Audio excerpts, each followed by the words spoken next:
Hey, dreams and end time dreams. Look, this is the third installment of our dream series. It's particularly, especially with end time dreams that the Lord has revealed to me. Hey, I'm Pastor David Foster, Pastor, City of Faith, Nashville. Hope you've been tuned in. Make sure you subscribe. If you subscribe, make sure to turn on your post notifications so you can be notified anytime we upload brand new content. So, again, this is the third installment of the dreams that the Lord has given me. And actually, the first one I had was uh, April 2023. The second one was May 2023. And this one, the Lord gave it to me 12/22/23. Now, this was the last dream I had as far as these particular ones are concerned. And I believe that all of these are tied together. But this particular dream, I do believe that it actually is the first of what happened in the succession of events. Okay, and so this is the final dream I had.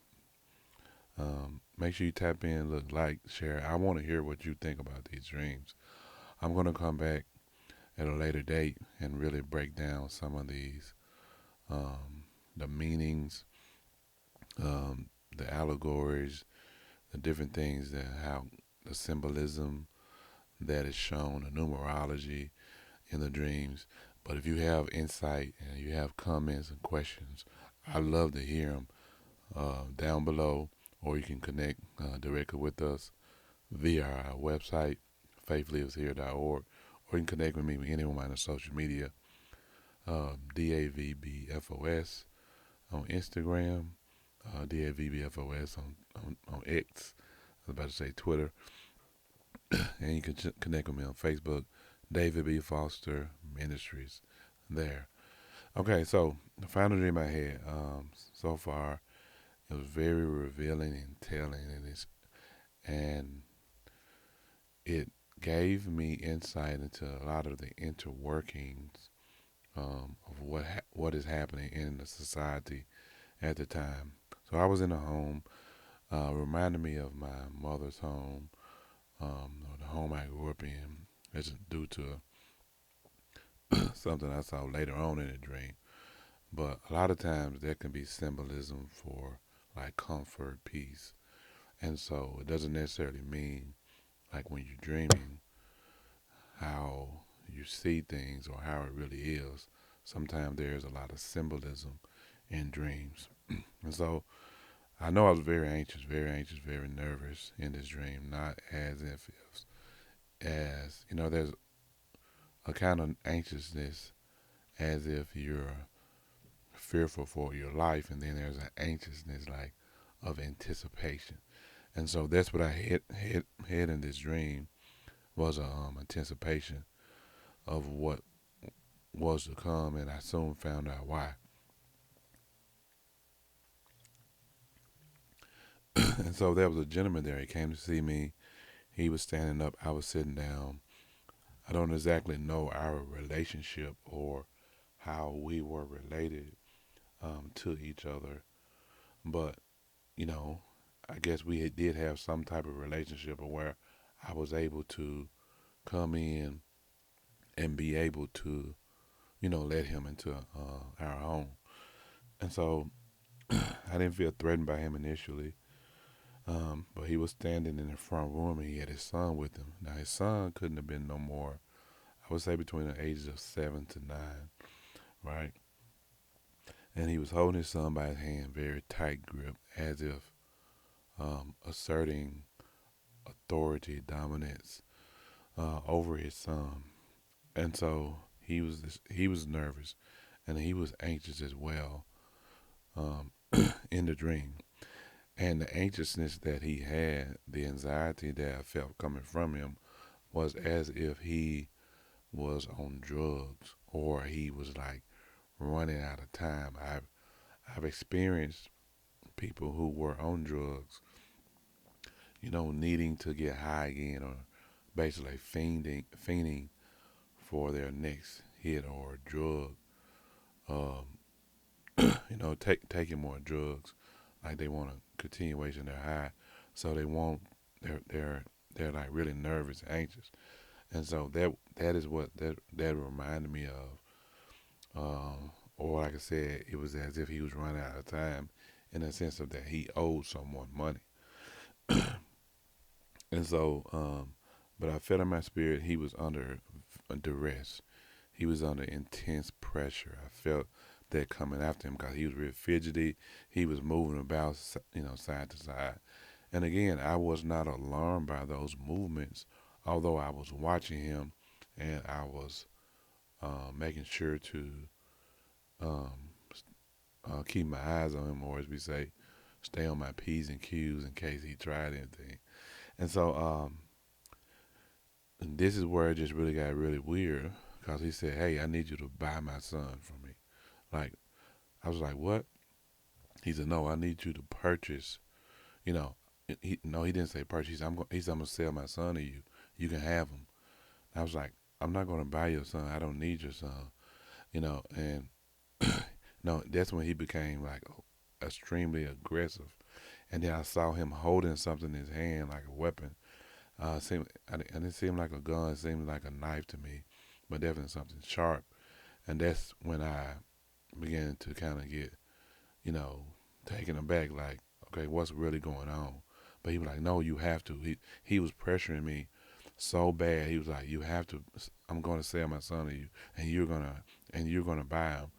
But the pressure I felt, and what I sensed in my spirit was that he was wanting to sell his son to me as a sex slave. Yeah, he wanted to sell it, and it's like I felt in the dream that it was something that was coming. It was something that was going on in the world, and it was not anything.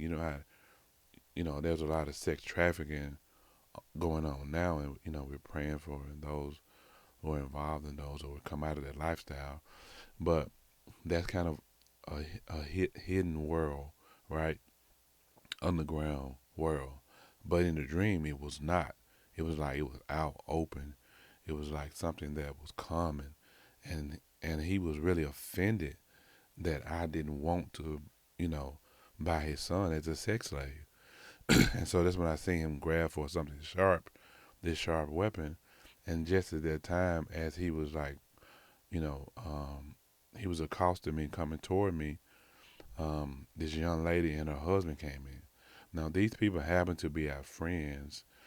Now, I discerned that from the dream based upon her attitude and how friendly she was. But these are not people that we currently know. I've never seen these people before. But if I do see them again, I can spot them out in an instant because their faces were very clear to me, right?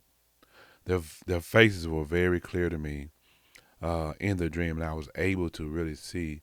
But she came in through the door. She was like, "Hey," she has a real bubbly, joyous attitude. She was like, "Hey, everyone," coming in. And when she did that, the man with the child, he jumped back, and he like ran out the door. And then she made some type of comment. She was like, "Guess he having a bad day," something like that.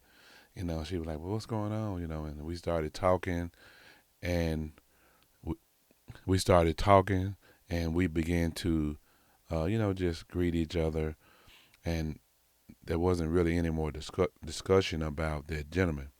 But they came in, her and her husband, and they sat down on the couch. Then the dream jumped to the end, and when it jumped to the end, we were like kind of walked them to the door. I suppose because we were standing at the door looking out, and then I looked out and I saw like we had a Cybertruck like parked in our driveway. And the reason I said it reminded me of our home. The driveway was kind of long, like my the home I grew up in, my parents' home. And I saw them pulling out the driveway. They pull in reverse and then pulling forward. And she was waving out the window. But as she was waving out the window, I saw that they were in a Cybertruck as well. And I remember thinking in the dream, like, man, I can't wait to tell my son Joshua, about these Cybertrucks, cause he's like a car fanatic. He loves cars. And then I woke up. And as soon as I woke up, I asked the Lord, I said, Lord, you know, I said, what did that mean? And, why were there Cybertrucks in there? Because that was what initially stood out to me when I woke up. And he told me, he said, the reason there were Cybertrucks in the dream, he said, remember, David, Cybertrucks are bulletproof. And I was like, wow. And it really just hit me then. And so when he said the Cybertrucks are bulletproof, I was like, you know, it really registered with me that this was an end time dream. And with the gentleman in the sex trafficking and how he was fidgety and nervous. And then, like, not only did we have a Cybertruck, they had a Cybertruck. Like, Cybertrucks were a thing that were happening. And so it doesn't necessarily mean we're going to have a Cybertruck. Doesn't necessarily mean people are going to have Cybertrucks in the future. That's another one of the things that's like a picture, and the Lord is pointing you to tell you what the temperature or what the atmosphere will be like, in the end time. And so, like I said, we were in a home, and if you look at the other dreams, you will know that we were not in a home. So this is what lets me know this was the beginning of it. Also, there was more of a freedom going about. We were dressed in our normal clothes, completely different. We were not, we didn't have like backpacks and food and moving about. It wasn't that, doors wasn't. Like I said, the young lady who came in, she just came straight on in. The gentleman walked straight on out. The door wasn't locked or bolted, and it wasn't boarded up for safety or security to keep anyone out. But we did have those cyber trucks, so that was what the climate, and that was one of the reasons I knew how important it would be to have armored vehicles in the future. And so, look, this is the final dream that the Lord's given me so far. I want to hear what you're thinking about it. I want to hear your take on it. Share this video with somebody.